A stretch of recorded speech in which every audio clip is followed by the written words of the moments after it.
In my very first NFL game, I completed my first pass to Hall of Fame running back Marshall Faulk. I threw a touchdown in that same game to Marvin Harrison, who will be inducted into the Hall of Fame this August. The quarterback for our opponent, the Miami Dolphins, was, after my dad, my favorite player, Hall of Famer Dan Marino, who on the first third down of the game completed a 25-yard skinny post, and it was the damnedest throw I'd ever seen. Later, I completed the pass to tight end Marcus Pollard down the middle, and somebody hit me really hard, and after I got up, I told myself, I know I can play in this league. Later in that struggling season, we played in and lost to Baltimore. It was the first time that the Colts had returned to Baltimore since they had moved back in 1984. We didn't exactly get a warm reception that day. Fans were screaming at me, and I kept thinking, hey, I was only 8 years old then. Get off of my back. I had met him once before, but when the game was over, I had a chance to shake Johnny Unitas' hand. He told me, Peyton, you stay at it. I'm pulling for you. Well, I have stayed at it. I've stayed at it for 18 years. And I hope that old number 19 is up there with his flat top and maybe his black high tops on.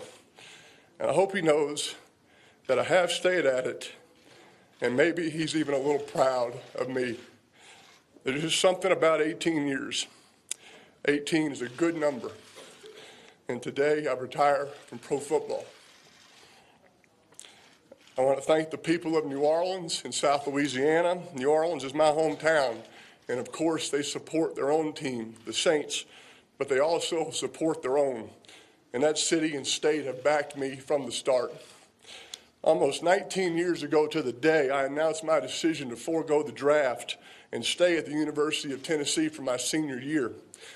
It was one of the smartest decisions I've ever made.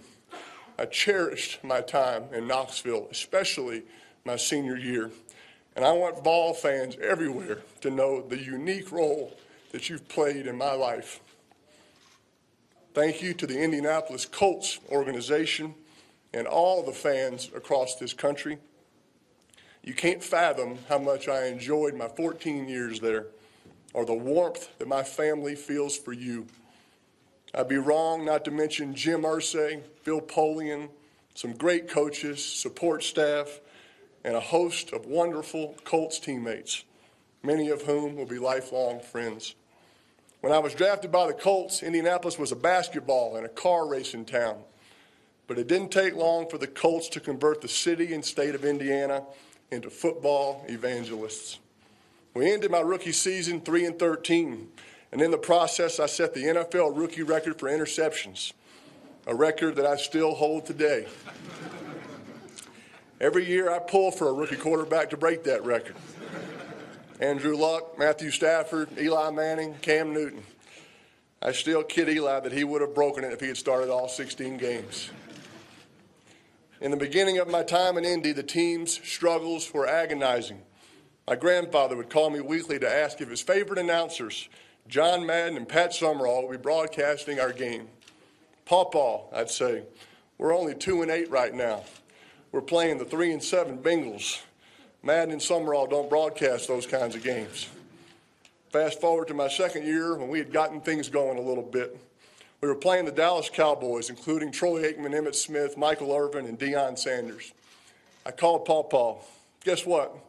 Madden and Summerall are broadcasting the game. He said, I can't believe it. He was elated. He was very proud. And we beat the Cowboys that week. And we let the world know that the Colts had arrived. Make no mistake about it.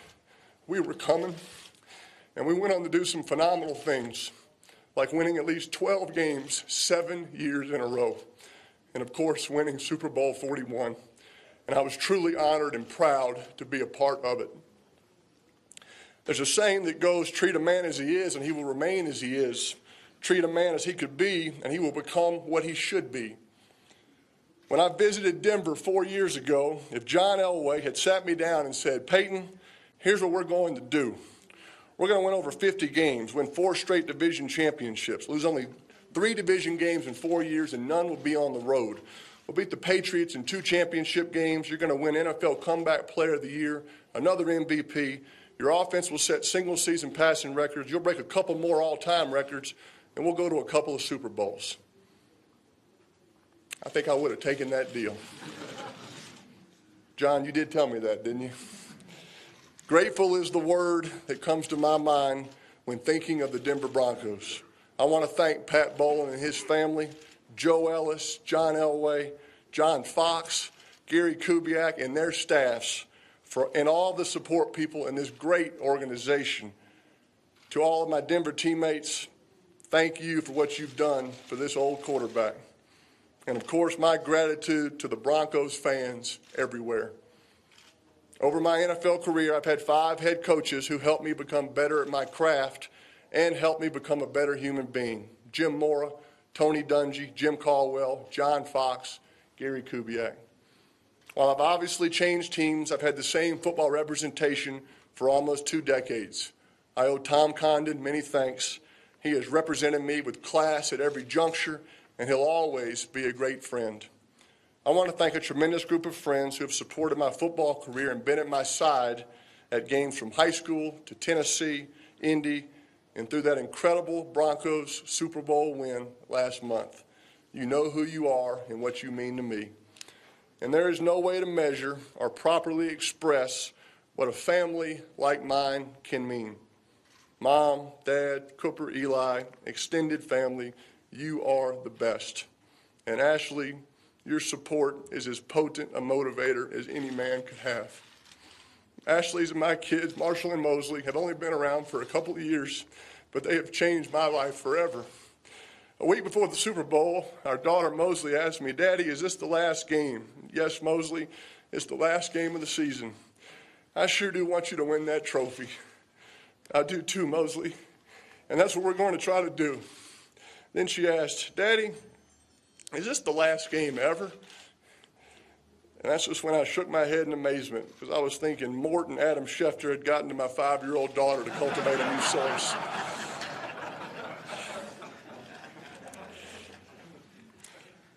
When someone thoroughly exhausts an experience, they can't help but revere it. I revere football. I love the game. So you don't have to wonder if I'll miss it. Absolutely, absolutely, I will. Our children are small now, but as they grow up, we're going to teach them to enjoy the little things in life, because one day they'll look back and discover that those really were the big things. So here are the seemingly little things that when I look into my rearview mirror have grown much bigger. I'm going to miss a steak dinner at St. Elmo's in Indianapolis after a win. My battles with players named Lynch, Lewis, Thomas, Bruschi, Fletcher, Dawkins, Sayal, Urlacher, Palomalu, Harrison, Woodson, and Reed. And with coaches like Fisher, Ryan, Belichick, Kiffin, Phillips, Rivera, LeBeau, Cornell, Capers, Lewis, the late Jim Johnson, and so many more. I always felt like I was kind of playing against that middle linebacker or that safety or that defensive coach. I'll miss figuring out blitzes with Jeff Saturday, Reggie sitting on top of the bench next to me, and perfecting a fake handoff to Edgerrin James. I'll miss Demaryius Thomas telling me that he loved me and thanking me for coming to Denver after every touchdown I threw to him. I'll miss putting in a play with Tom Moore and Adam Gase that ends in a touchdown on Sunday. On Fridays, I'll miss picking out the game balls with my equipment guys. And talking football with the broadcast crews before the game, and afterwards I'll miss recapping the game with my dad and checking to see if the Giants won and calling Eli as we're both on our team buses. I miss that handshake with Tom Brady, and I miss the plane rides after a big win with 53 teammates standing in the aisles, laughing and celebrating during the whole flight. I miss playing in front of so many great fans, both at home and on the road, and I'll even miss the Patriot fans in Foxborough, and they should miss me because they sure did get a lot of wins off of me. And this is important. Football fans everywhere need to know how much they've meant to me over the years. Fans, you are at the core of what makes this game remarkable. I've received more letters from you than I can count. fan letters that have touched me, made me think, laugh, and moved me to act. I've learned a lot through my mistakes, stumbles, and losses in football. I've also learned that this game is a mighty platform that has given me a voice that can echo well beyond the game.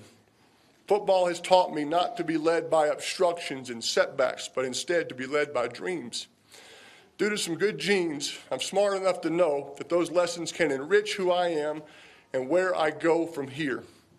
I'm totally convinced that the end of my football career is just the beginning of something I haven't even discovered yet. Life is not shrinking for me. It's morphing into a whole new world of possibilities. Pundits will speculate that my effort and drive over the past 18 years were about mastery and about working to master every aspect of the NFL game. Well, don't believe them, because every moment, every drop of sweat, every bleary-eyed night of preparation, every note I took, and every frame of film I watched was about one thing: reverence for this game. When I look back on my NFL career, I'll know without a doubt that I gave everything I had to help my teams walk away with a win. There were other players who were more talented, but there was no one who could out-prepare me. And because of that, I have no regrets.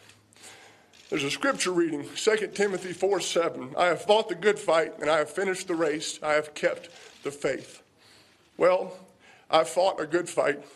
I've finished my football race. And after 18 years, it's time. God bless all of you, and God bless football.